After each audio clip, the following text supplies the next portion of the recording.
Artificial ইন্টেলিজেন্সের class সম্ভবত এই বছরের রেগুলার ক্লাসগুলোর আজকেই বোধহয় শেষ দিন। আমি আর তোমাদের সাথে এটা কন্টিনিউ করতে চাচ্ছি না। তো আজকে আমরা যে টপিকটা আলোচনা করব সেটা হচ্ছে আর্টিফিশিয়াল ইন্টেলিজেন্সের যে আমাদের মূল debate, the controversy between strong AI and weak AI. আমাদের সায়েন্স ফিকশন যে মুভিগুলো আছে সেই মুভিগুলোতে যেই ইন্টেলিজেন্সকে দেখানো হয় সেটা হচ্ছে স্ট্রং এআই এর পক্ষে। তো সেরকম একটা মুভি হচ্ছে আই রোবট। তো এই আই রোবট সিনেমাটার কাহিনী আমি তোমাদেরকে দিয়েছি একটা সোর্স থেকে অনুবাদ করে। মূলত তোমরা এটা পেয়ে যাওয়ার কথা, তোমরা কি সেটা পেয়েছো, পড়েছো? জি স্যার। জি স্যার, পড়েছি। আচ্ছা, তো আমরা সিনেমাটার কাহিনী নিয়ে আলোচনা করে কি আর সময় ব্যয় করার দরকার আছে, নাকি আমরা সরাসরি এটার উপরে আলোচনা, পর্যালোচনা, প্রশ্ন উত্তর, বিশ্লেষণ এগুলোর দিকে চলে যাব? স্যার 5 মিনিট যদি আমরা যদি মূল বিষয়টা আলোচনা করতেন, তারপর স্যার আলোচনায় যেতেন, মূল আলোচনায়। আচ্ছা, তাহলে আমার পক্ষ থেকে তোমাদের মধ্যে থেকে কেউ একজন একটু ইয়ে করো, সামারাইজ করো কাহিনীটা। কেউ কি করবে আমাদের মধ্যে থেকে? মাহফুজ কর না, আমি করবো আর কি। আচ্ছা সজীব, তুই কর। তুই কর, সমস্যা নেই। হ্যাঁ সজীব, বলো, অসুবিধা নেই, বলো। আচ্ছা, আই রোবট সিনেমাটি মূলত হচ্ছে 2004 সালে হচ্ছে দক্ষিণ আমেরিকায় ইয়া হয়। তো রোবটটি মূলত হচ্ছে 2035 সালে কাহিনী নিয়ে। এখানে হচ্ছে একটা হিউম্যানয়েড রোবট রয়েছে, যে রোবটটা হচ্ছে 3 ধরনের লস এর কথা বলা হয়েছে। রোবটদের 3 ধরনের নীতি মানা চলে। তো মূলত আমি সংক্ষেপে যে কাহিনীটা বলতে চাচ্ছি সেটা হচ্ছে যে একজন হচ্ছে ডিটেকটিভ রয়েছেন, এবং কি ওই রোবটকে যে নির্মাণ করেছেন যে ডক্টর আলফ্রেড ল্যানিং। তো আলফ্রেড ল্যানিং। তো রোবটের মূলত কাহিনীটা হচ্ছে, প্রথমত হচ্ছে আলফ্রেড ল্যানিং একটা কাজ ভেঙে পড়ে যাওয়ার পরে হচ্ছে বলা হয় ওখানে যে রোবটটার যে ইয়া ছিল, ইউএসএআর এর যে হেডকোয়ার্টার ছিল, তো উনি বলেন যে এটা একটা সুইসাইড কেস। তো পরে যে স্পুনার ছিলেন, ডিটেকটিভ স্পুনার, তো সে একটু সন্দেহ।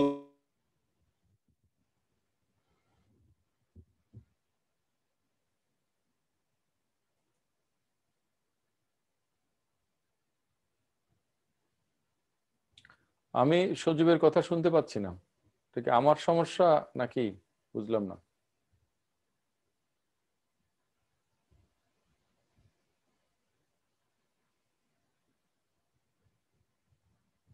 ওটা তখন হচ্ছে ভিডিও যে ছিল ওটা করাপ্টেড হয়ে যায়, ওটা পাওয়া যায় না। পরে হচ্ছে যে ইয়েটা ছিল, ডিটেকটিভ ছিল, তো ডিটেকটিভে গিয়ে হচ্ছে এটাই তদন্ত করে এক পর্যায়ে দেখতে পারে যে হচ্ছে ওখানে আরেকটা রোবট ছিল যার নাম হচ্ছে সানি, যে হচ্ছে গিয়ে তার মধ্যে হচ্ছে এই 3টি লজের পরিবর্তে আরো একটি লজ দেওয়া হয়েছে, যে সে এই 3টি লকে হচ্ছে নিজের মতো করে ব্যাখ্যা করতে পারে। আচ্ছা, বাই দ্য মেন টাইম আমি হচ্ছে ল গুলো বলিনি। প্রথমটা লজ হচ্ছে রোবট হচ্ছে মানুষের ক্ষতি করবে না, দ্বিতীয় ল হচ্ছে রোবট হচ্ছে মানুষের নিয়ম মেনে চলবে, এবং তৃতীয় লজ হচ্ছে রোবট হচ্ছে আত্মরক্ষা করবে। পরে একটা পর্যায়ে দেখা গেছে যে এই রোবটটি হচ্ছে চলে যাওয়ার পরে ওই রোবটটাকে যখন হচ্ছে দায়ী করা হয় এই ডক্টর আলফ্রেড ল্যানিং কে হচ্ছে হত্যা করার জন্য, পরবর্তীতে এই রোবটটাকে হচ্ছে ডিএক্টিভ করতে হয়। কিন্তু এই রোবটটা হচ্ছে স্পেশাল রোবট। এই রোবটটা হচ্ছে ড্রিম দেখে, তার একটা ড্রিম আছে, সে হচ্ছে কনসাসনেস রয়েছে তার মধ্যে, সে হচ্ছে স্বপ্ন দেখতে পারে। তো তার মধ্যে অনুভূতি কাজ করে। পরে ও একটা স্বপ্নের কথা বলে, একটা হচ্ছে ব্রিজের নিচে অনেকগুলো রোবট থাকবে, ওই রোবটে হচ্ছে সেখানে হচ্ছে স্পুনার হচ্ছে এখানে হচ্ছে নেতৃত্ব দিবে। পরে দেখা যাচ্ছে যে ওই রোবটের মধ্যে যে বিকি ছিল, বিকিটা হচ্ছে সবগুলো রোবটকে হচ্ছে নিয়ন্ত্রণ করে ফেলে। বিকি হচ্ছে দেখা যায় যে সে হচ্ছে বিকি হচ্ছে দেখা যায় যে সে মানুষের যে স্বাধীনতা রয়েছে, স্বাধীনতাকে হস্তক্ষেপ করার জন্য সে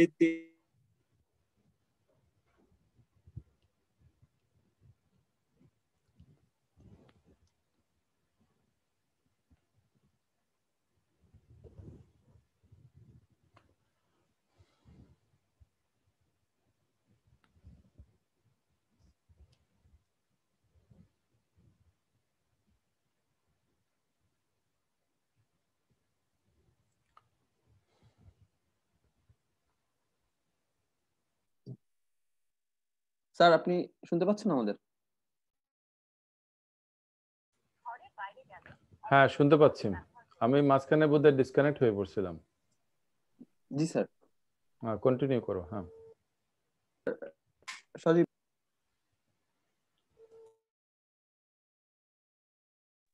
তো মূলত এই কাহিনীটাই আর কি রোবোটিক্স আইরোবট সিনেমাতে দেখানো হলো আর কি, যে হচ্ছে মানে রোবটদের যে হচ্ছে তিনটা ল ছাড়া যে অ্যাক্টিভলি হচ্ছে ওরা কনসাসনেস হইতে পারে, এই বিষয়টাকে ফুটিয়ে তোলা হয়েছে, বা ওরা যে নিজে নিজে ডিসিশন মেকিং করতে পারে এই বিষয়টাকে ফুটিয়ে তোলা হয়েছে।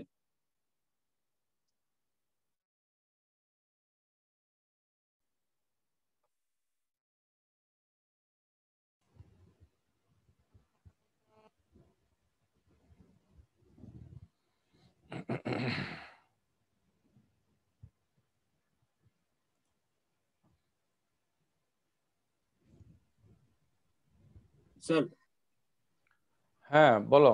আমি মাঝে মাঝে শুনতে পাচ্ছিলাম না আর কি। মূলত আমি সংক্ষেপে হচ্ছে বললাম আর কি যেটা বলার। আচ্ছা আচ্ছা।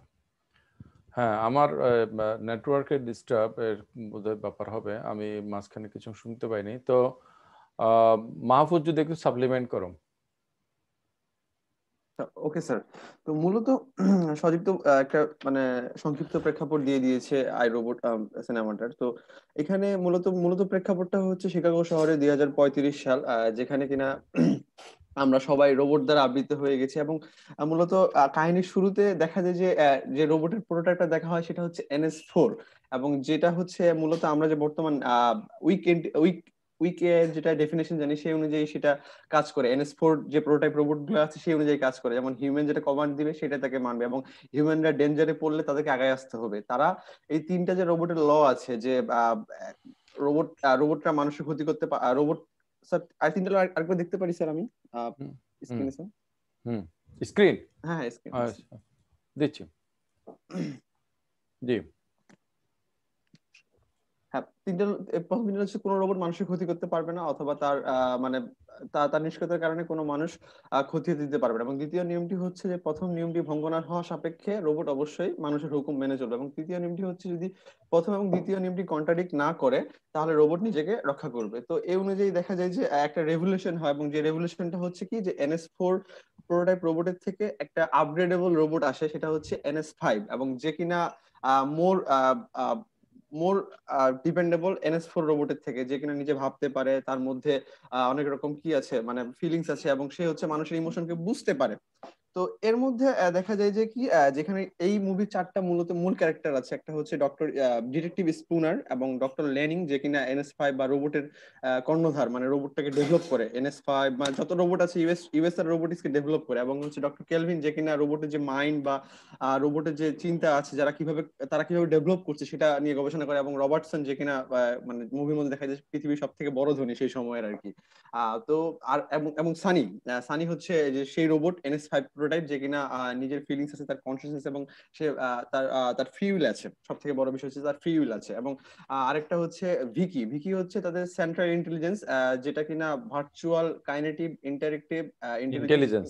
ইন্টেলিজেন্স যে কিনা সবার ডাটাগুলো নিয়ে কালেক্ট করে নিজেকে ডেভেলপ করে।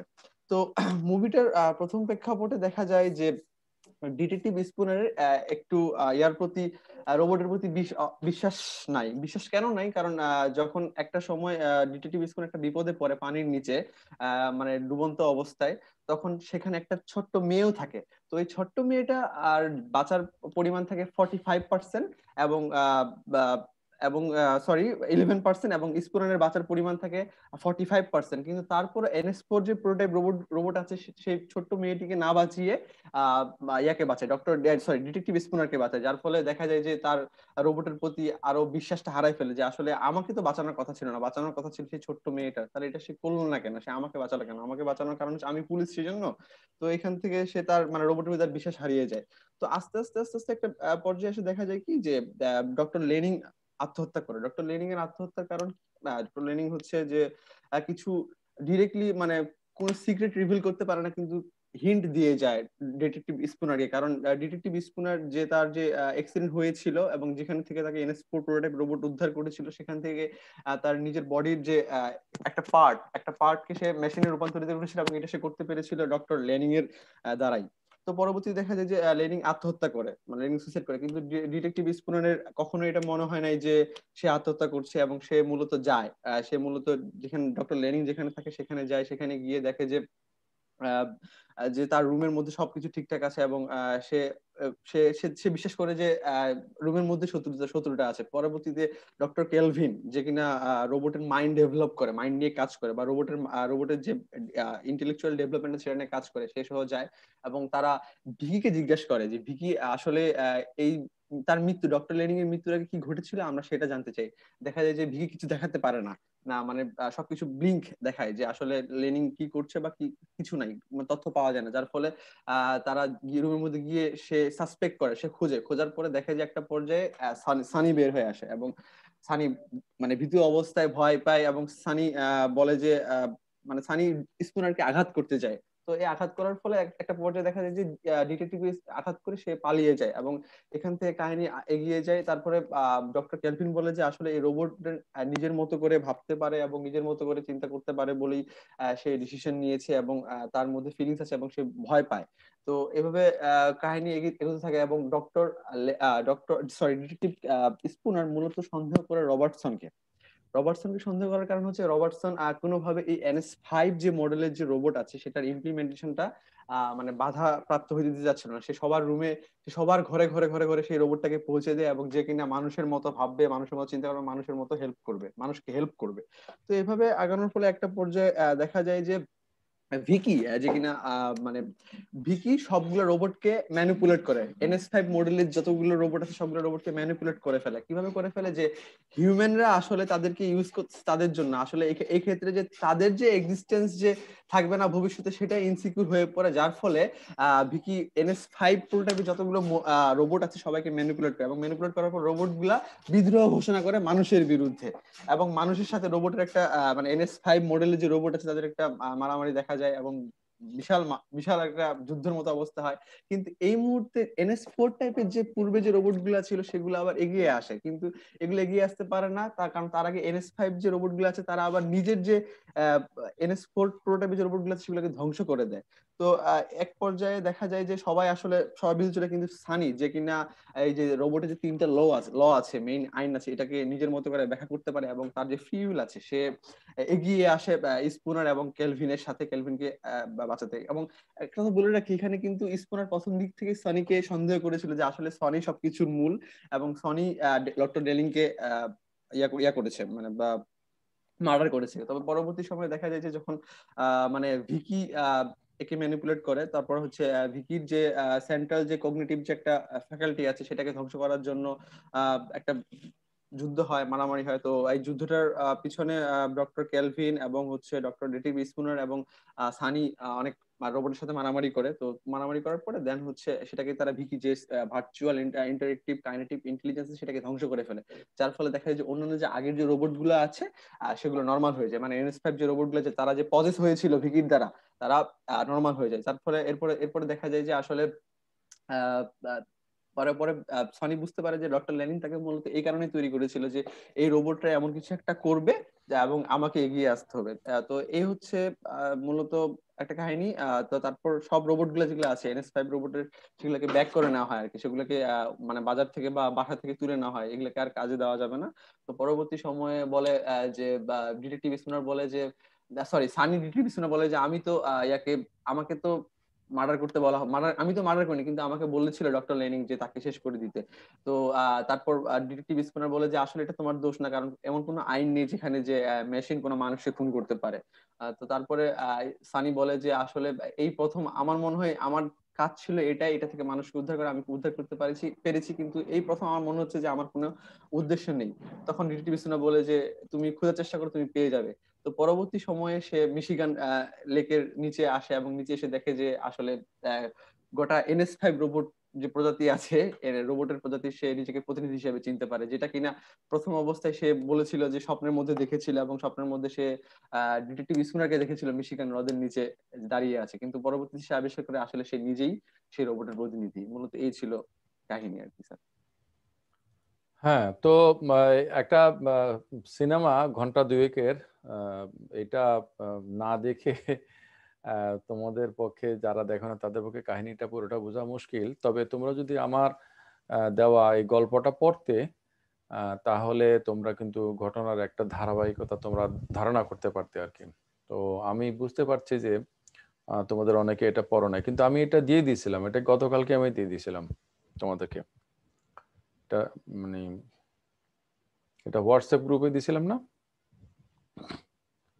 জি স্যার, হোয়াটসঅ্যাপ গ্রুপে আমরা পড়েছি। সবাই পড়ে নাই গো, পড়ে নাই। সোনার ছেলে মেয়েদের এত সময় কোথায়? তো আলোচনা এবং প্রশ্ন। আচ্ছা, প্রথমে হলো যে কারেকশন, সেটা হচ্ছে যে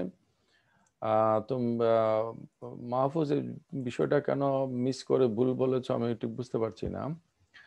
কেন ভিকি একটা টেক ওভার করতে গেল, কেন সে মানে বিদ্রোহ করতে গেল?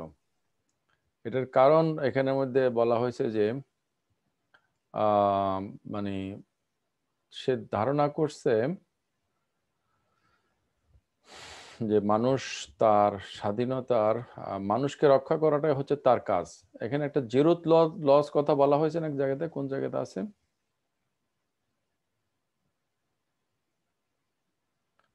একটা জিরোথ লসের কথা বলা হয়েছে না? জি স্যার। স্যার ওই যে থ্রি লজকে হচ্ছে সে নিজে হচ্ছে জিরো ক্লজ হিসেবে নিয়েছে আর কি, এই যে আমি গ্রহণ প্যারাটা করেছে। পেয়েছি, জি ভিকির স্যার। সাথে কথা বলে তারা বুঝতে পারলো, তারা মানে কারা? সেই ডিটেকটিভ স্পুনার এবং সেই যে মেয়েটা ক্যালভিন, হ্যাঁ, এরা বুঝতে পারলো যে ভিকির একটা ধারণা হলো যে মানুষ এমন পথে এগুচ্ছে যার ফলে তাদের অস্তিত্ব বিপন্ন হওয়ার আশঙ্কা রয়েছে। তো যেহেতু ভিকিও একটা রোবট এবং সেও এই থ্রি লস, তিনটা নিয়ম দ্বারা পরিচালিত, সেটার প্রথম লকে সে জিরোথ ল হিসেবে নিছে। জিরোথ ল মানে হচ্ছে যে লটা হচ্ছে সব ল এর ভিত্তি। ওকে, সেটা মানে কি, কোনো অবস্থাতে হিউম্যানিটিকে ক্ষতিগ্রস্ত হতে দেওয়া যাবে না।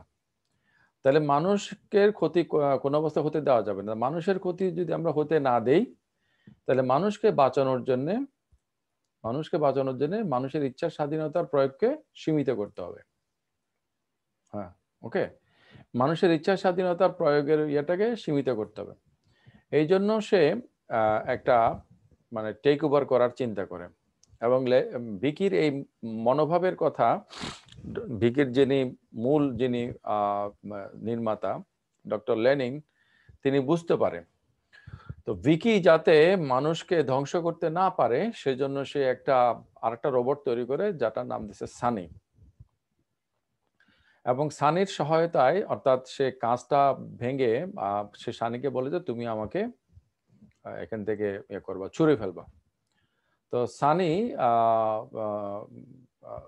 তো থ্রি লজ এর অধীনে থাকলে কোনো রোবট কিন্তু কাউকে আত্মহত্যায় সহায়তা করতে পারে না, কারণ থ্রি লজ এর কিন্তু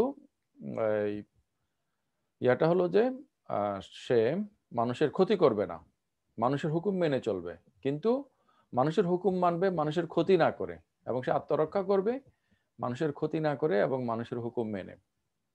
তাহলে যদি সানি যদি থ্রি লজ দ্বারা পরিচালিত হতো, তাহলে কিন্তু সে কিন্তু আলফ্রেড লেনিংকে তার অফিস রুম থেকে জানালার কাঁচ ভেঙে নিচে ফেলে দিয়ে হত্যা করা, যেটা এই কাজটা সে করতো না। তাহলে আমরা বলতে পারি যে একটা অ্যাসিস্টিভ সুইসাইড হয়েছে এটা। তো এই সুইসাইড করার ক্ষেত্রে ডক্টর লেনিনকে সহায়তা করছে সানি। তো কেন লেনিন সুইসাইড করতে গেল? কারণ সে মনে করছে যে ভিকিকে ইয়ে করার জন্য এবং ভিকিকে নিয়ন্ত্রণ করার ক্ষেত্রে সানিকে ব্যবহার করার জন্য এখানে এই যে ইয়াকে নিয়ে আসতে হবে, স্পুনারকে নিয়ে আসতে হবে। স্পুনারকে আনার পথ হলো যে সে যদি মানে মারা যায়, আত্মহত্যা করে, তখন পুলিশে কেস হবে, কেস হলে পুলিশ ডিরেক্টর হিসেবে তাকে যদি দায়িত্ব দেয়, তাকে দেওয়ার কথা, তো তাকে যদি দেয় তাহলে সে এই সিনের মধ্যে আসবে। সিনে আনার জন্য তাকে করা হয়েছে এইটা। আচ্ছা, আর তোমাদের প্রশ্ন?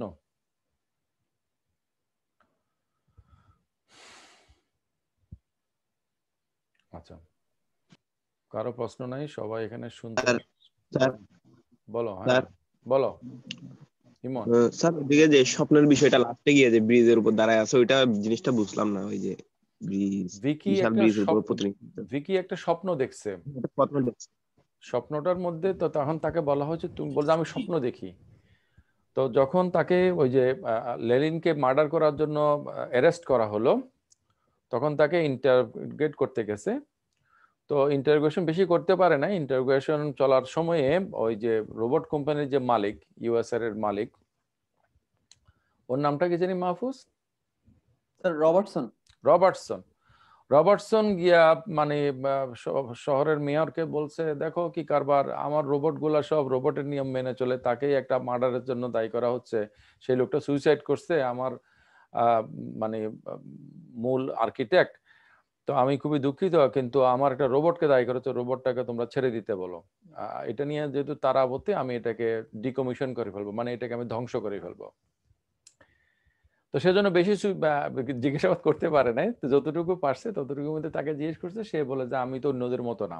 হ্যাঁ, আমাকে লেনিন তৈরি করার সময় একটা 4th ল দিছে যে আমি স্বাধীনভাবে ইচ্ছা প্রয়োগ করব, আমি আমার মধ্যে আবেগ আছে, আমি স্বপ্ন দেখি। বলে তুমি কি স্বপ্ন দেখো? বলে আমার স্বপ্নের কথাটা তোমাদেরকে আমি কাগজে এঁকে দেখাই। তখন সে কাগজের মধ্যে এঁকে দেখাইছে একটা ভাঙা ব্রিজ, সেখানে অনেকগুলো রোবট এবং একটা রোবট নেতা হিসেবে তাদের সামনে বক্তৃতা দিচ্ছে। এরকম বলতে আমি এটা স্বপ্ন দেখি। তো তখন সানি ওই রোবটটা ভাবছিল যে এই নেতাটা হচ্ছে যে সেই ডিটেকটিভ স্পুনার, কিন্তু পরবর্তীকালে সে আবিষ্কার করে সে নিজেই হচ্ছে এটা নেতৃত্ব, যে রোবটরা রোবটের জগতে সুখে শান্তিতে থাকবে, তারা মানুষের দাসত্ব করে যাবে, এই ধরনের ব্যাপার স্যাপার আর কি। সিনেমার মধ্যে নাই, কিন্তু কাহিনীর মানে তাৎপর্যটা সেটাই আর কি। স্যার আমি আন্তরিকভাবে দুঃখিত স্যার, আমি জিরো তোলার কথাটা বলতে পারিনি, তবুও আমি স্যার ফিউলের কথাটা বলছি স্যার। তো আমার এখানে স্যার একটা বিষয় আমি খেয়াল করছি স্যার মুভিটা দেখে এবং আপনার যে রিভিউটা আছে রিভিউটা পড়ে, সিক্রেটস বিষয়টা স্যার। আপনি দেখবেন যে ল্যানিং কিন্তু স্যার অনেক জায়গায় বলার চেষ্টা করছে যে সিক্রেটস, কিন্তু রবার্টসন তাকে মানে কোনোভাবে চাপাই দিচ্ছে যে না এটা বলা যাবে না, এটা বলা যাবে না, যে ডু রোবটস হ্যাভ সিক্রেটস। আমাদের হিউম্যান, আমাদের মানুষের সবারই একটা সিক্রেটস, একটা সাইড আছে যেটা আমরা কখনো প্রকাশ করি না। কিন্তু রোবটের ক্ষেত্রে আমরা যদি দেখি, ইভেন আমরা যে কাউকে বর্তমান সময়ে যে এআই আর্টিফিশিয়াল ইন্টেলিজেন্সকে আমরা যে ব্যবহার করি, সব জায়গায় আমরা তাকে যে কোয়েশ্চেন করি না কেন, সে যা পারে তার ভান্ডারের মধ্যে যা আছে সে সবকিছু এনে দেয়। যেমন আমরা গুগলে সার্চ দিলে মানে এত সেকেন্ডের মধ্যে এতগুলো রেজাল্ট আসছে, সেটা সে এনে দেয় এসইও মানে সার্চ ইঞ্জিন অপটিমাইজেশনের মাধ্যমে আর কি। তো লেনিং এটা বলে যে রোবটস এর সিক্রেটস থাকবে, কারণ কারণ তাদের মধ্যে কনসিয়াসনেস থাকবে এবং তাদের বিহেভিয়ারটা হবে ইয়ার মতো, হিউম্যানদের মতো। তো এই ক্ষেত্রে স্যার আমার মনে হয় যে এখানে সানির কিছু সিক্রেটস ছিল এবং সানির কিছু ডার্ক সাইড ছিল যেটা কিনা আনরিভিল রয়ে গেছে। কারণ আমার মনে হয় যে প্রথম দিকে ডিটেকটিভ স্পুনারের ধারণাটা ঠিকই ছিল যে আসলে যে আপনার হচ্ছে সনি হচ্ছে মূল হোতা। শেষে আসে সে মনে করে যে না, আসলে সনি মূল হোতা না, যে কিনা ভিকি হচ্ছে হলো আপনার হচ্ছে হলো ম্যানিপুলেট করছে বাকি সব রোগগুলো। কিন্তু আমার একটা পর্যায়ে এসে মনে হয়েছে যে সানি হয়তো বা সানির মধ্যে যেহেতু ফ্রি উইল আছে, কনসিয়াসনেস আছে, এবং সব থেকে বড় বিষয় কি যে জিরো ল, মানে সে হচ্ছে নিজের ইয়াগুলাকে মানে রুলস গুলাকে ব্যাখ্যা করতে পারে এবং নিজের ব্যাখ্যা দিতে পারে পছন্দ মতো। তো সে আমার মনে হয় স্যার ভিকিকে ম্যানিপুলেট করছে এবং ম্যানিপুলেট করার ফলে সে হচ্ছে ভিকি ভিকি যেহেতু মেইন কোর স্যার, ভিকি যেহেতু মেইন কোর এবং ভিকি বাকি সকল রোবটগুলোকে ম্যানিপুলেট করেছে এবং সানি মানে আপনার হচ্ছে ইয়াকে মার্ডার করেছে, ডক্টর ল্যানিং কে মার্ডার করেছে। তো এই ক্ষেত্রে স্যার আমার কাছে এটা মনে হয়েছে যে ডার্ক সাইড আর কি মুভিটার আর কি, যে মানে আনরিভিল। আবার ইভেন রবার্টসন স্যার যখন স্যার আপনার হচ্ছে রবার্টসন এবং ডক্টর লেনিং এর মধ্যে যখন মেসেজিং হয়, এই মেসেজিং এর ফাইল যখন ডক্টর স্পুনার দেখতে চায়, তাকে কিন্তু দেখতে দেওয়া হয় না। তখন দেখা যায় যে অনেকগুলো NS5 এর রোবট এসে তার উপর আঘাত করে, ডক্টর ডিটেকটিভ স্পুনারের উপর এসে। তখন সে কোনো মতো প্রাণে বেঁচে পরে সে মানে রবার্টসনকে দায়ী করে, কিন্তু পরবর্তীতে দেখা যায় আসলে যে রবার্টসন দায়ী থাকে না। তাহলে স্যার এই ক্ষেত্রে দায়ীটা কে থাকে?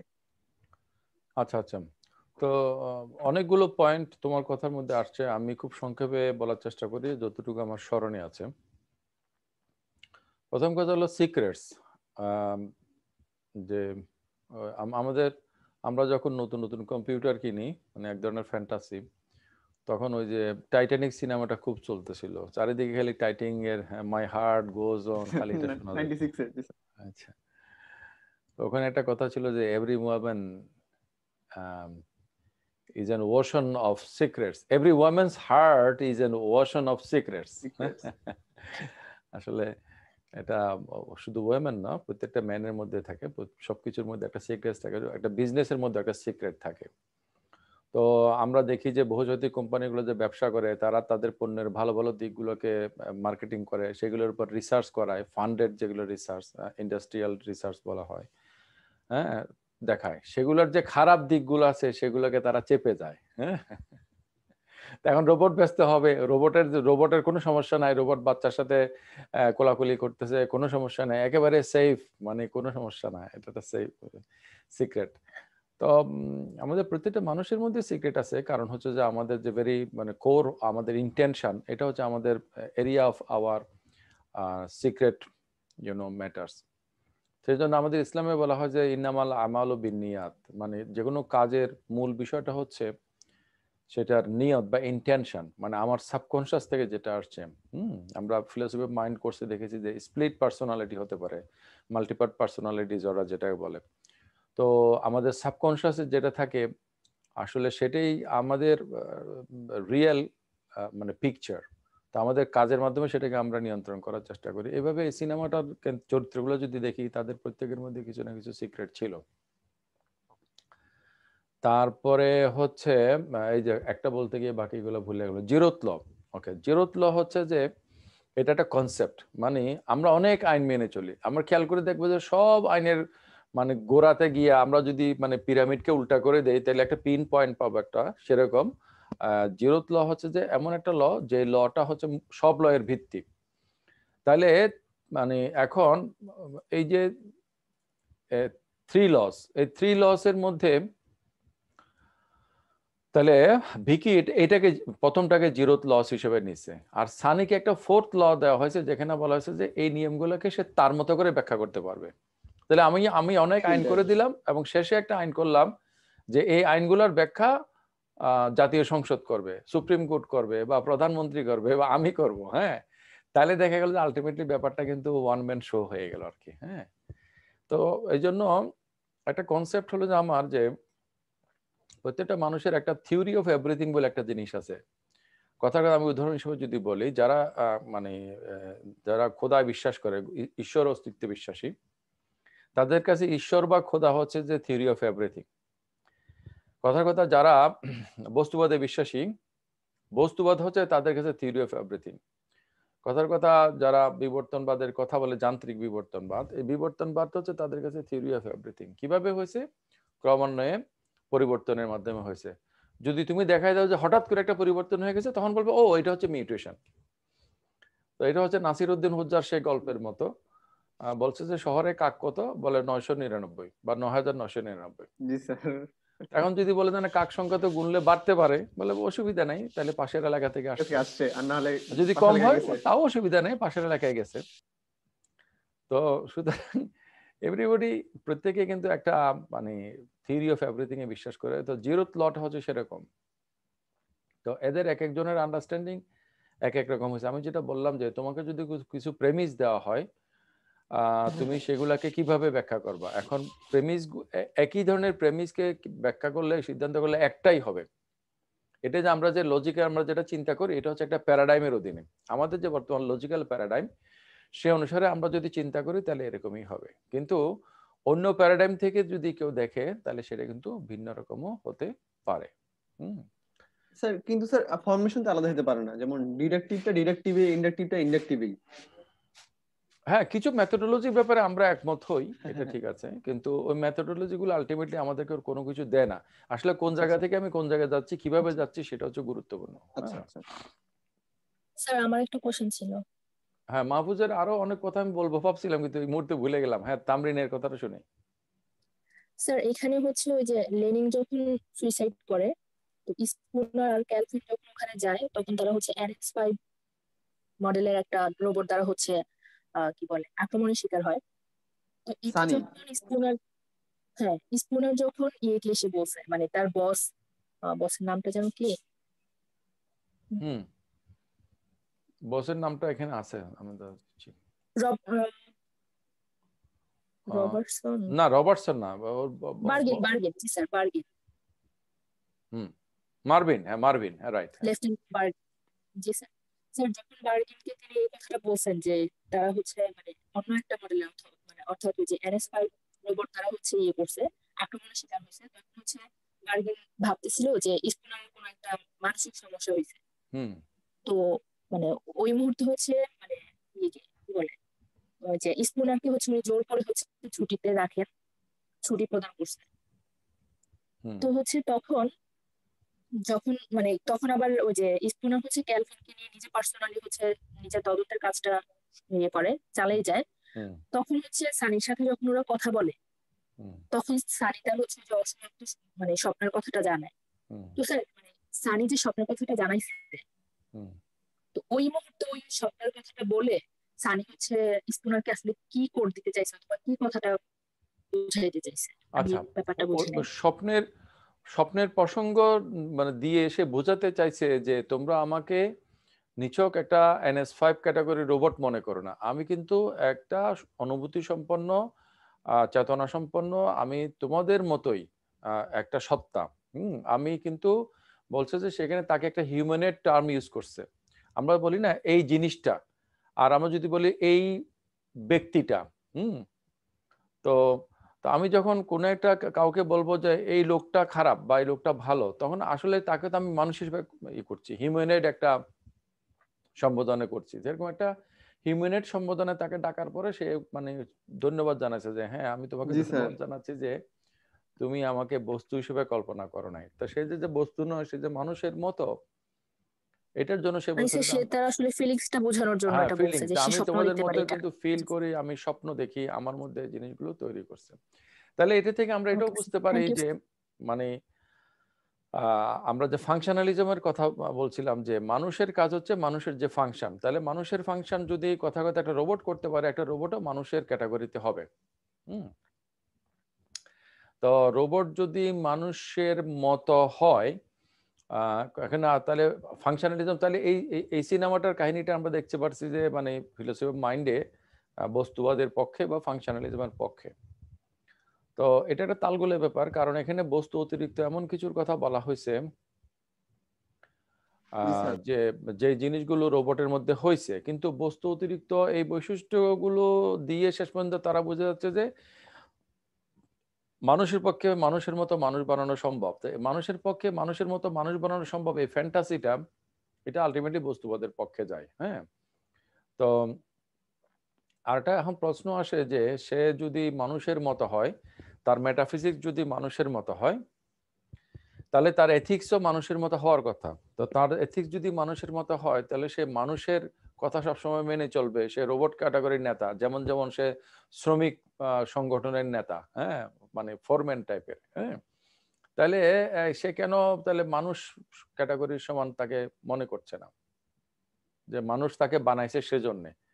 তাহলে এটা তো আমাদেরকে এই আলোচনায় ইনভলভ করে যে আমাদেরকে তাহলে ঈশ্বর বা প্রকৃতি আমাদেরকে সৃষ্টি করে থাকলে তাহলে আমাদের ঈশ্বর বা প্রকৃতির মানে পূজা অর্চনা আরাধনা এবং দাসত্ব গোলামি করা উচিত। এই ধরনের প্রসঙ্গ কিন্তু সেখানে চলে আসতেছে আর কি। স্যার এখানে স্যার আরেকটা বিষয় দেখানো হয়েছে স্যার, যখন স্যার NS5 মানে সনিকে যখন ডেমোলিশ করা হয়, তার মেমোরি যখন ক্যালভিন যখন ডেমোলিশ করতে নিয়ে যায়, তার মেমোরিকে মানে ধ্বংস করতে নিয়ে যায় আর কি, কিন্তু সেটা পারে না। এখানের মধ্যে আমি যে গল্পের সারসংক্ষেপটা যেখান থেকে নিয়েছি সেখানে বলতেছে যে আসলে ওই ন্যানাইট গুলো ইনজেক্ট করা হয়েছে অন্য একটা NS5 এর উপরে, মূলত ইয়ার উপরে। কিন্তু এটা আমার কাছে মানে সঠিক বলে মনে হয়, আমার মনে হয় সনিকে এটা ইনজেক্ট করা হয়েছে, কিন্তু সেটা হয়তো মাত্রায় কিছু বেশ কম করা হয়েছে, কথার কথা তাকে কিছু সময়ের জন্য কমায় রাখা হয়েছে, এরকম কিছু হতে পারে। কিন্তু মানুষ এখানে মূলত সনি, জি সজীব কি দেয়া হয়েছে মনে হচ্ছে? সজীবের কথাটা আমি শুনতে পাইনি, ঘটনা বুঝলাম না স্যার। আমি বলছিলাম এখানে মনে হয় সনিকে দেয়া হয়েছিল ওই যে ইয়াটা আর কি, ন্যানাইট গুলো সনিকে দেওয়া হয়েছে, ন্যানাইট গুলো, কিন্তু ও কিন্তু সনির মধ্যে ওটা কার্যকর করে নাই। সনিকেও যে ধ্বংস করতে চাইছিল ওটা কার্যকর কোনো না কোনো ভাবে এটা কার্যকর হয় নাই বা করতে চায়নি স্যার, সেটা। সনি কিন্তু স্যার অন্যান্য যে NS5 যে প্রোডাক্ট গুলো আছে সেগুলো কিন্তু মিথ্যাও বলে। যখন স্যার ক্যালভিনকে মারতে যায় তখন কিন্তু স্যার সে চোখ মারে ডিটেকটিভ স্পুনারকে, যেটা স্যার সে স্পুনারকে দেখে শিখেছিল আর কি। মানে যখন স্যার ভিকিকে তারা মারতে যাবে, মানে ভিকিকে ধ্বংস করার আগে স্যার। আমাদের গত ক্লাসে বোধহয় অন্তরা বা কেউ একজন বলছিল যে মানুষ, একটা প্রশ্ন ছিল যে মানুষ কেন, মানুষের মধ্যে একটা ফ্যান্টাসি কাজ করে যে সে তার মতো করে একটা কিছু তৈরি করতে চায়। তো এই সিনেমাটাও সেরকম মনে হচ্ছে যে মানুষের মধ্যে একটা ফ্যান্টাসি কাজ করে যে সে নিজের মতো করে কিছু একটা তৈরি করতে চায়। অন্তরা কি আছে? জি স্যার। তুমি কি বলছিলে এই কথাটা গত ক্লাসে?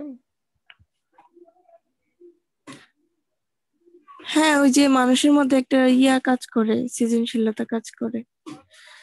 কাজ করে না, মানুষ ঈশ্বর হয়ে উঠতে চায়। হ্যাঁ। এটা আবার ঈশ্বর বিশ্বাসের দৃষ্টিতেও কথাটা মানে কনসিস্টেন্ট, সঙ্গতিপূর্ণ।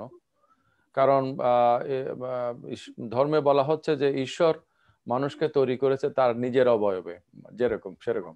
এখন সেটা কি ঈশ্বরের হাত পা আছে সেজন্য হাত পা, ব্যাপারটা আমরা সেভাবে না নিয়ে স্থূলভাবে আমরা যদি মনে করি যে গড তার যে কগনিটিভ মানে কগনিটিভিটিটা গডের যেভাবে কাজ করে মানুষের মধ্যে ব্যাপারটা অনেকটা সেরকম আর কি।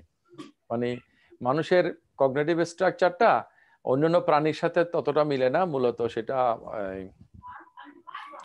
ঈশ্বরের সাথে বেশি মিলে, এই ধরনের কিছু ব্যাপার নাকি? জি স্যার, কিছু কিছু ব্যাপার তো আছে। ক্রিয়েটিভিটির ব্যাপারটাও সেরকম। হ্যাঁ সেরকম। তাহলে গড ক্রিয়েটিভ এবং গডের বেস্ট ক্রিয়েশন হিসেবে মানুষের মধ্যে সেই ক্রিয়েটিভিটিটা আছে। এছাড়া তো আসলে ক্রিয়েটিভিটির ব্যাখ্যা দেওয়া যায় না, কারণ যে কোনো একটা কমপ্লেক্স জিনিস তো কম্পিউটার আমাদের চেয়ে ভালো করে তৈরি করতে পারবে, অনেক কমপ্লেক্স। সবচেয়ে বড় কথা হলো যে সবচেয়ে স্টুপিড লোকটাই সবচেয়ে বেশি জটিল জিনিস তৈরি করতে পারে, যেটার কোনো অর্থ নাই, কিন্তু সেটা তো ক্রিয়েটিভ হয় না। মানে আমরা ক্রিয়েটিভ কাজকে যদি বলি যে ক্রিয়েটিভ কাজ হচ্ছে একটা জটিল কাজ, তাহলে তো মেশিন সবচেয়ে জটিল করতে পারে। আমরা যদি বলি যে ক্রিয়েটিভ কাজটা এক্সেপশনাল, তাহলে তো যারা সবচেয়ে বোকা তারাই সব মানে বোকামি সুলভ এক্সেপশনাল কথাগুলো বলে। হ্যাঁ, আসলে ক্রিয়েটিভিটিকে আমরা কিভাবে ডিফাইন করতে পারি? It is very difficult to define creativity as like as যে কোনো নর্মেটিভ টার্মকে তো আমরা ডিফাইন করতে পারি না। হ্যাঁ স্যার, আপনি যে বললেন যে রোবটরা সবসময় কেন মানুষের দাসত্ব এটা গ্রহণ করবে, এই সৃষ্টিকর্তাও তো তার প্রশংসার জন্য হোক বা তার নিজেকে প্রকাশ করার জন্য বা নিজের ইয়াকে জানানোর জন্য আমাদের সৃষ্টি করছে, আমরা তার আনুগত্য স্বীকার করি। ঠিক তেমনি আমরাও তো চাই যে আমরা যেটাকে সৃষ্টি করছি তারা মানে আমাদের কন্ট্রোলে থাকুক বা তার ক্রিয়েটরকে জানুক বা তার আনুগত্য স্বীকার করুক। এটা কি স্বাভাবিক না? হ্যাঁ, তাহলে আমাদের আজকের এই যে অনলাইন ক্লাসে আমরা একটা জিনিস কি মানে এটা কি আমরা কি সবাই মেনে নেব যে মানে প্রত্যেকের মধ্যে একটা প্রভুত্ব করার প্রবণতা থাকে? স্যার প্রভুত্ব করার কথা বলতে পারবো না, তবে ডমিনেট করার স্যার একটা স্যার আকাঙ্ক্ষা থাকে যে আমি এটার উপর ডমিনেট করব। তো এটাকে যদি প্রভুত্ব বলা হয় তাহলে ওকে, ঠিক আছে। না, আমি বলতে চাচ্ছি যে তুমি একটু সফিস্টিকেটেড ওয়ার্ড ইউজ করছো, আমি একটু মানে খোলাখুলি বলছি আর কি। হ্যাঁ, তো এই ডমিনেট করা বা প্রভুত্ব করা এই টেন্ডেন্সি তো বোধহয় সবার মধ্যেই থাকে নাকি? হ্যাঁ থাকে তো। তো সেই হিসেবে তাহলে এখন ঈশ্বরের সাথে আমাদের মানে ব্যাপারটা হলো যে ঈশ্বর তো অনেক শক্তিশালী, আমরা তো অতটা শক্তিশালী নই। হ্যাঁ, কিন্তু আমরা যেগুলো রোবট তৈরি করছি সেগুলো তো আমাদের চেয়ে শক্তিশালী হয়ে উঠতেছে। প্রবলেমটা সেখানে। God is unparallelly more powerful than us, both functionally and both in as well as in creativity. কিন্তু আর্টিফিশিয়াল ইন্টেলিজেন্সের সাথে আমাদের ব্যাপারটা তো সেরকম না। Functionally at least in some aspect তারা তো আমাদেরকে ছাড়িয়ে গেছে, ভবিষ্যতেও বাকিগুলোকে ছাড়িয়ে যাবে। স্যার, আমরাই কিন্তু রোবটটাকে বেশি শক্তিশালী করে তৈরি করতেছি আমাদের সুবিধার জন্য, কিন্তু একসময় তারা তো আইরোবট সিনেমাতে যেটা দেখানো হয়েছে রোবটের ফ্যাক্টরি, কিন্তু আমাদের ওইভাবে করেননি, একটু লিমিটেশন রাখছেন উনি। যদি ওনার ওনার সমতুল্য করে করতেন তাহলে তো সমস্যা হয়ে যেত। না ঠিক না তেমনি আমাদেরও মাথায় রাখতে হবে ব্যাপারটা। অন্তরা, তোমার সাথে কথা বলতে ভালোই লাগছে। আর তোমার আরেক বান্ধবীকে আমরা মিস করছি। আমি প্রায় সময় করি, কেউ যদি তাকে খবরটা দাও, পুরবী। পুরবীতে কোথায় হারিয়ে গেল? তো যাই হোক, সেটা হচ্ছে যে মানে এটাকে বলা হয় যে অন্তরা যে অমনিপোটেন্ট প্যারাডক্স, যে একটা অমনিপোটেন্ট সত্তা আর একটা অমনিপোটেন্ট সত্তা তৈরি করতে পারে কিনা, এটা আমাদের লজিক্যাল স্ট্রাকচার এটাকে অ্যালাউ করে না। মানে if there is a biggest circle, there cannot be any parallel biggest circle, or এমনকি এনিথিং মানে বিয়ন্ড দ্যাট সার্কেল, এটাও হতে পারে না। মানে সবচেয়ে বড় বৃত্তটা যদি হয়, তাহলে যা কিছু আছে বা হতে পারে, থাকতে পারে, সবকিছু বৃত্তটার মধ্যেই থাকবে। ওকে, তাহলে গড যদি হয় অমনিপোটেন্ট, মানে অল পাওয়ারফুল, তো মানে he can't create a parallel all powerful, তাহলে তো সে নিজেই অল পাওয়ারফুল আর হলো না। আর অমনিপোটেন্ট প্যারাডক্স বলে যে সে যদি সবকিছু করতে না পারে, তাহলে সে সর্বশক্তিমান কিভাবে হলো? তো গডকে যে আমরা সর্বশক্তিমান বলি, এটা হচ্ছে একটা লজিক্যাল সেন্সে। মানে আমরা এটা বলবো না যে গড কি সুইসাইড করতে পারে, তাহলে তো না পারলে উনি তো সর্বশক্তিমান হইলো না। গড কি একটা স্কোয়ার সার্কেল তৈরি করতে পারে, যদি না পারে তাহলে তো উনি সর্বশক্তিমান হইলো না। এগুলো কত ইললজিক্যাল কথা। আমরা গডকে যারা শক্তিশালী বলি, যারা god believer, in that sense যে লজিক্যাল মেটাফিজিক্যালি যেটা সম্ভব বাট ফিজিক্যালি অসম্ভব, গড ক্যান ডু দ্যাট। কিন্তু গড যে লজিকটা দিয়েছে, স্ট্রাকচারটা দিয়েছে, গড নিজেই কি সেটার অধীন কিনা এবং সেটাকে তিনি ভায়োলেট করতে পারেন কি না, টোটাল আলোচনাটা আমার দৃষ্টিতে একটা ক্যাটাগরি মিস্টেক, ভুল আলোচনা। কারণ আমরা যদি বলি যে দিস ইজ দ্য স্ট্রাকচার, এর বাইরে আমরা কেন বলবো যে এই স্ট্রাকচার তাহলে উনি ভাঙতে পারেন কিনা? তো সেটা নিয়ে বিভিন্ন রিলেটেড ডিসিপ্লিন গুলোতে আলোচনা হচ্ছে। কিন্তু আমরা যখন, হ্যাঁ আমি কথাটা শেষ করি একটু, আমরা যখন আলোচনা করছি কম্পিউটার বা রোবটের ব্যাপারে, রোবটকে আমরা তৈরি করছি, কিন্তু ব্যাপারটা হচ্ছে যে রোবটকে আমরা তৈরি করছি এমন ম্যাটেরিয়াল দিয়ে, যে ম্যাটেরিয়াল গুলো কিন্তু আমরা তৈরি করি নাই, এগুলো ন্যাচারালি গিভেন, কথার কথা গড দিছে। তাহলে কিন্তু গড যেগুলো দিয়ে আমাদেরকে তৈরি করছেন, এগুলো গডকে কেউ দেয় নাই। তাইলে মানে আমাদের সাথে গডের যে ব্যাপারটা, এটার একটা সিমিলারিটি হয়তো আমরা ম্যাক্সিমাম বলতে পারি কিছু কিছু ক্ষেত্রে ক্রিয়েটিভিটির দিক থেকে, কিন্তু ব্যাপারগুলো ঠিক সিমিলার না। কারণ আর্টিফিশিয়াল এন্টিটি গুলো তো আমাদেরকে ছাড়িয়ে যাচ্ছে ফাংশনালি অ্যাটলিস্ট, কিন্তু আমরা তো গডকে ফাংশনালিও ছাড়িয়ে যাওয়ার বা ছুঁতে পারার কথা না। হ্যাঁ তামরিন, কি বলছিলাম? স্যার আপনি যে প্রভুত্বের যে ব্যাপারটা বললেন, যে আমাদের সবার মাঝে হচ্ছে প্রভুত্বের মনোভাবটা থাকে, তো স্যার আমরা যেহেতু বুঝতেই পারতেছি যে আমরা হচ্ছে আমাদের সুবিধার জন্য রোবট বানাচ্ছি, কিন্তু একটা সময় হচ্ছে রোবট হয়তো বা আমাদের উপর মানে প্রভুত্ব খাটাবে। তো তাহলে আমরা কেন রোবটকে এত শক্তিশালী করাটা থামিয়ে দিচ্ছি না? কারণ হচ্ছে যে আমাদের সুবিধাটা, আমাদের কিন্তু সুবিধা স্যার এই পাচ্ছি সুবিধার জন্য যে আমরা আবার ডমিনেট হব, সেটা তো আমরা বুঝতেই পারতেছি না। তুমি একটা জিনিস যে আমরা এদিন আলোচনা করলাম না, গ্লোবাল ওয়ার্মিং, ইন্ডাস্ট্রিয়ালাইজেশন, কার্বন জি স্যার। কার্বন রেমিশন, এগুলো তুমি চিন্তা করো যে কার্বন নিঃসৃত হচ্ছে, ওজোন স্তর ক্ষতিগ্রস্ত হচ্ছে, বায়ুমণ্ডল ক্ষতিগ্রস্ত হচ্ছে, তাতে করে একটা গ্লোবাল ওয়ার্মিং হচ্ছে। গ্লোবাল ওয়ার্মিং হলে মানে গরিব দেশগুলো ক্ষতিগ্রস্ত হবে, ইত্যাদি ইত্যাদি প্রবলেম হবে। এখন সেটার কারণে তুমি কি ইন্ডাস্ট্রিয়ালাইজেশন বন্ধ করে দিবা? যেমন বাংলাদেশ যদি শিল্পোন্নত না হয়, একটা কৃষি প্রধান দেশ তো উন্নত বিশ্ব হতে পারে না। কৃষি আমাদের দরকার আছে, কিন্তু কৃষি তো আমাদেরকে মানে সেই গ্যারান্টিটা দিচ্ছে না যেটা আমাদেরকে ইন্ডাস্ট্রিয়ালাইজেশন দিচ্ছে। আমাদের ইন্ডাস্ট্রিয়ালাইজেশন দরকার, কৃষিকে ধ্বংস করে নয়, সাইড বাই সাইড। স্যার এক্ষেত্রে আমরা রোবটকে 10 গুণ শক্তিশালী না করে 2 গুণ তো করতে পারি। সেটাই স্যার, আমরা একটা লিমিটের মাঝে রাখি। আমরা কারা? আমরা মানে বাংলাদেশ, আমরা মানে ইন্ডিয়া, আমরা মানে আমেরিকা। এখন আমেরিকা উন্নত হইয়া তারা বলছে যে এই চায়নারা সব বরবাদ করে ফেললো। চায়নারা উন্নত খেয়ে দিয়ে স্যাক্রিফাইস করার মতো। চায়নারা উন্নত হওয়ার ফলে যে এই আফ্রিকা, এই third world country, south Asia, এরা সব বরবাদ করে ফেললো। হ্যাঁ, এইগুলো সুন্দরবনের কাছে কয়লা কেন্দ্র করা, সুন্দরবন নষ্ট হচ্ছে। কত বন নষ্ট করেছে তারা, আজকে এরকম সুপার পাওয়ার হয়েছে। হ্যাঁ, তো এখন আমরা অ্যাটমিক পাওয়ার, ধরো অ্যাটমিক পাওয়ার হইলে দুনিয়া ধ্বংস হয়ে যাবে, সুতরাং অ্যাটমিক পাওয়ার করা যাবে না। তো তোমরা যে সবাই করে নিয়ে বসে আছো, সেগুলোর কি অবস্থা হবে বলে? সেগুলো আমরা কাজে লাগাচ্ছি। তো এখন ইরান যদি বলে যে না আমরা আমাদের অ্যাটমিক পাওয়ারকে আমরা কাজে লাগাবো আমাদের দেশের ডেভেলপমেন্ট, বলে যে না না তোমাদের বিশ্বাস নেই, তোমরা মৌলবাদী, তোমরা বোমা বানাবা। হ্যাঁ, ব্যাপারটা ঠিক সেম, মানে আর্টিফিশিয়াল ইন্টেলিজেন্সের ব্যাপারটাও সেম হয়ে যায়। আর্টিফিশিয়াল ইন্টেলিজেন্স মানে ইমেন্স পাওয়ার, তো ইমেন্স পাওয়ারটা কে না চায়, তাই না? তুমি বলছো আমরা অল্প করে করব, এগুলোতে কতগুলা যে হ্যাঁ ছবিটা সুন্দর, ধূমপান স্বাস্থ্যের জন্য খারাপ, এই ধরনের কতগুলা অলস কথাবার্তার মতো ব্যাপার। বাস্তবে তো জিনিসটা কি দাঁড়াচ্ছে, যে যারা ডেভেলপমেন্ট চাচ্ছে তারা চাচ্ছে যে আমার ফাংশনাল ওয়ার্কিং ক্যাপাসিটি বাড়ুক। ওয়ার্কিং ক্যাপাসিটি বাড়াইতে হলে আমাকে মেশিনের উপর নির্ভর করতে হবে, তো মেশিনকে যত আমি স্মার্টলি চালাতে পারবো তত আমার জন্য সুবিধা। স্মার্টলি চালানোর মানেটাই কি এটা যে একটা সময় সেটা আমার থেকে অনেক বেশি স্মার্ট হয়ে আমাকে তার আন্ডারে ইয়ে করে ফেলবে, ডমিনেট করবে?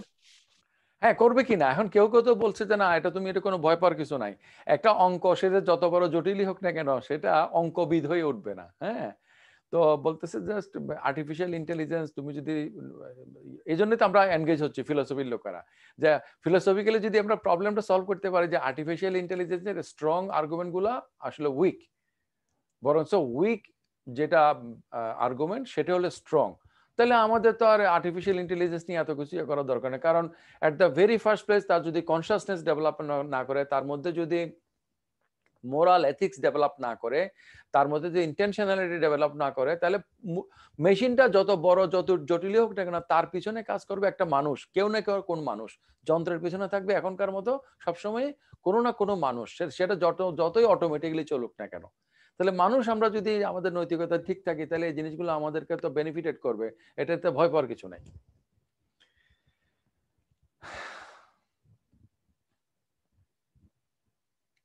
যদি না করে, যদি করবে কি করবে না এটাই তো ফিলোসফিক্যালি সলভ করার জন্য ফিলোসফিক্যাল ডিসকাশন। কথার কথা, ওই যে আমাদের নাইম, নাইম কোন ইয়ার এখন, নাইম দাঁড়িয়েওয়ালা একটা ছেলে আমাদের সাথে স্যার। তোমাদের নাইম কোথায় গেল, ক্লাসে থাকে না কেন,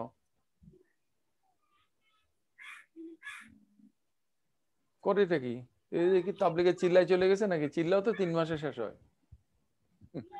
আচ্ছা, নাইম যে আমাকে বলছিল যে আমের আটির মধ্যে খেজুরের বিচি পাওয়া যাবে কিনা, আমি বলছিলাম না যে তুমি যদি সায়েন্টিফিক্যালি সমাধান করতে চাও সব আম কাইটে কাইটে কাইটে দেখতে হবে, তাও সমাধান হবে না, কারণ আগামী বছরে যেগুলো আম মানে হবে সেগুলোতে পাওয়া যাবে কিনা তুমি তো শিওর না।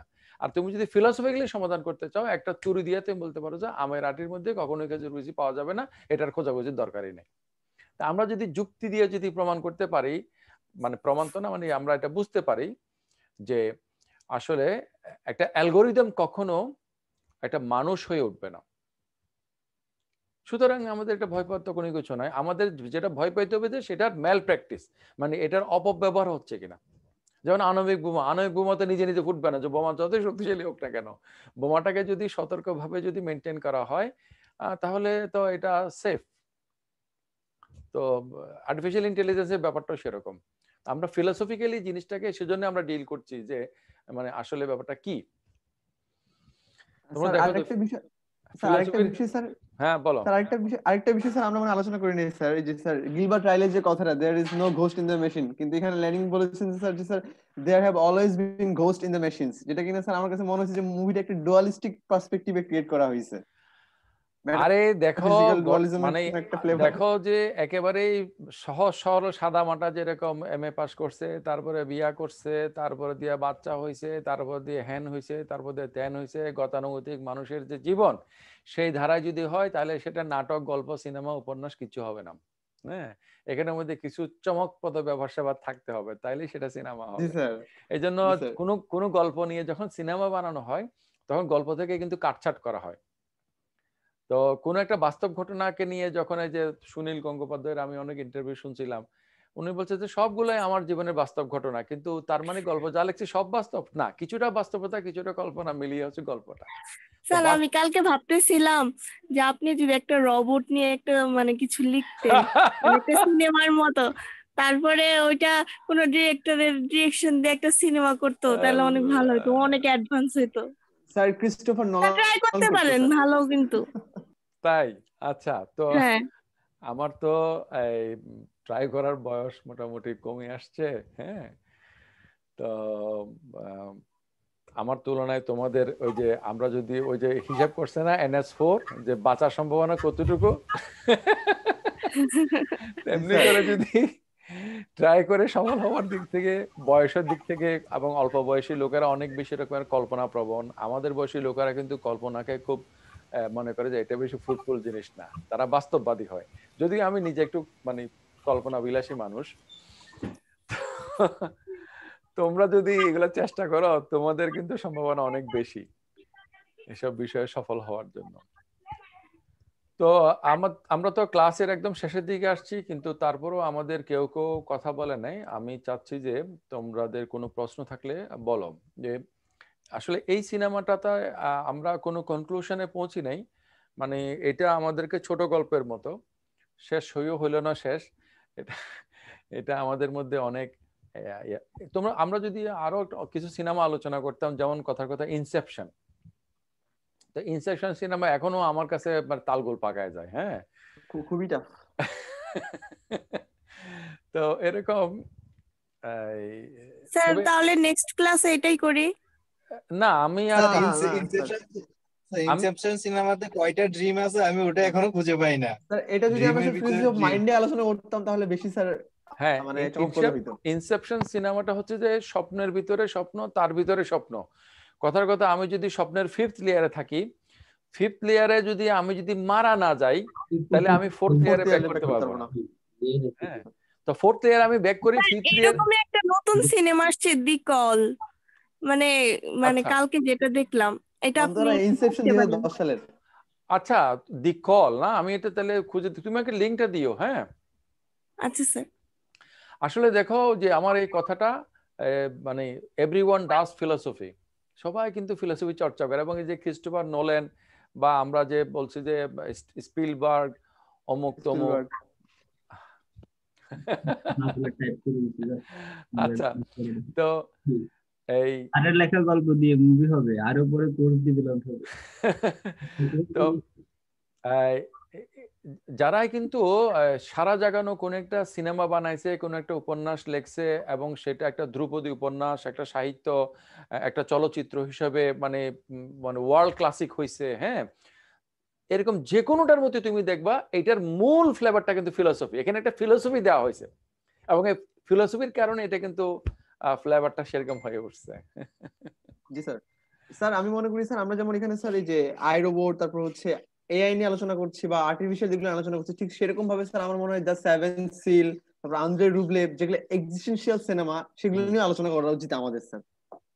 হ্যাঁ হ্যাঁ হ্যাঁ, আমাদের এসব ক্লাসরুম ভিত্তিক যে প্রচলিত পড়াশোনা, এগুলোর পাশাপাশি যদি আমরা যদি কোর্সের মধ্যে মুভি অথবা কোনো একটা উপন্যাস, কোনো একটা বইয়ের অংশ, হ্যাঁ, এভাবে করে আলোচনা করি, এগুলো অনেক এইভাবে আরো অনেক ডেভেলপমেন্ট করা যায়। কিন্তু এগুলোর জন্য সামগ্রিকভাবে আমাদের তো মানে আমরা যদি সহায়ক পরিবেশের কথা বলি, এটা কোনোদিনও হবে না, অ্যাটলিস্ট বাংলাদেশে হবে না। তো সেজন্য আমাদেরকে কোনো না কোনো ভাবে চেষ্টা করতে হবে, এটা আর ইয়ে করে আপনি। আর মোজাম্মেল স্যারের মুভি, উপন্যাস যা কিছু হওয়ার, সেগুলো সম্ভাবনা খুবই কম। তবে মোজাম্মেল স্যারকে নিয়ে হয়তো বা ভবিষ্যতে মানুষজন এভাবে নানাভাবে এনগেজ হবে যে আসলে what he wanted to say. Anyway, কই আমার সাথে কবির তো কথা বলবে বলছিলা ক্লাসের আগে, কবির আছো নাকি?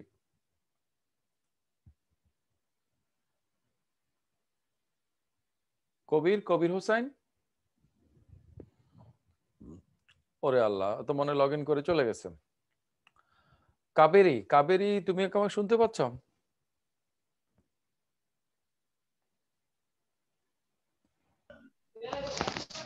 সালাম আলাইকুম স্যার। এতক্ষণ পরে তোমার কি কথা ছিল জানি? স্যার আমি ওইটাই বলতেছিলাম যে রোবট মুভিতে যে দেখানো হয়েছে যে স্ট্রং সেন্সের যে এআই অদূর ভবিষ্যতে স্যার সম্ভব হবে, এবং এটা মানুষের জন্য ঝুঁকিপূর্ণ হতে পারে।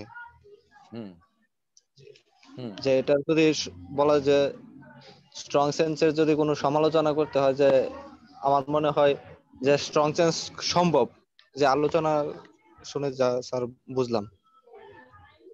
আচ্ছা, তোমার কাছে মনে হচ্ছে যেন স্ট্রং সেন্সে আর্টিফিশিয়াল ইন্টেলিজেন্স সম্ভব? সম্ভব হবে স্যার। জি স্যার। স্ট্রং সেন্সে যদি সম্ভব হয় তাহলে এই ধরনের একটা রোবটকে মানে রোবটকে তুমি কি অধিকার দিবা? কথার কথা, তাকে কি বিয়ে শাদীর অধিকার দিবা? সে কি একটা মানে রক্ত মাংসের মানুষকে বিয়ে করতে পারবে as husband or as a wife? এদের কমিউনিটিতে যদি সম্ভব হয় তো মানুষের সাথে তো রোবটের এরকম কোনোদিন সম্ভব হবে না আমার মনে হয়। কিন্তু তার মানে হচ্ছে তুমি আসলে স্ট্রং এর বিপক্ষে। তোমার এই কথাটাই প্রমাণ করলো যে তুমি স্ট্রং এর বিপক্ষে। তুমি ব্যাপারটা না বুঝে বলছো যে মিশে যাবে। এরা মানে মানুষকে পেরিয়ে এরা এদের কমিউনিটি করবে, আর মানুষকে এরা তলে ফেলে দেবে আর কি। এরা মানুষকে ডমিনেট করে। আরে মানুষের যে সুপ্রিমেসি, এটা নিয়ে আমরা একটা ওই যে প্রতি সপ্তাহে যে আলোচনা করি, আগামী শনিবার আলোচনা করব, তুমি সেটাতে থাকবে যে মানুষের সুপ্রিমেসিটা কি। আমি এটার ইউআরএল তৈরি করেছি, আমি তোমাদেরকে সেটা দিয়ে দিব, তোমরাও পার্টিসিপেট করবা। আমাদের পিঙ্কি এবং আরেকজন জোহরা, ফাতেমাত জোহরা আলোচনা করবে এবং আমি সেখানে সাপ্লিমেন্ট করব যে মানে মানুষের সুপ্রিমেসিটা কি। তুমি একটু বলো তো কবির, এটা কি তার ওয়ার্কিং ক্যাপাসিটি না তার ক্রিয়েটিভিটি? স্যার মানুষ সবসময় সৃজনশীল, আর সৃষ্টিকর্তাও এরকম ভাবে মানুষকে তৈরি করছে। তাহলে কম্পিউটার গুলো কি সৃজনশীল হবে নাকি তারা দক্ষ হবে? সৃজনশীল হবে। কম্পিউটার সবসময় দক্ষ হবে, কাজটা যেভাবে দেওয়া হবে সে সূত্র অনুযায়ী স্যার কাজ করবে।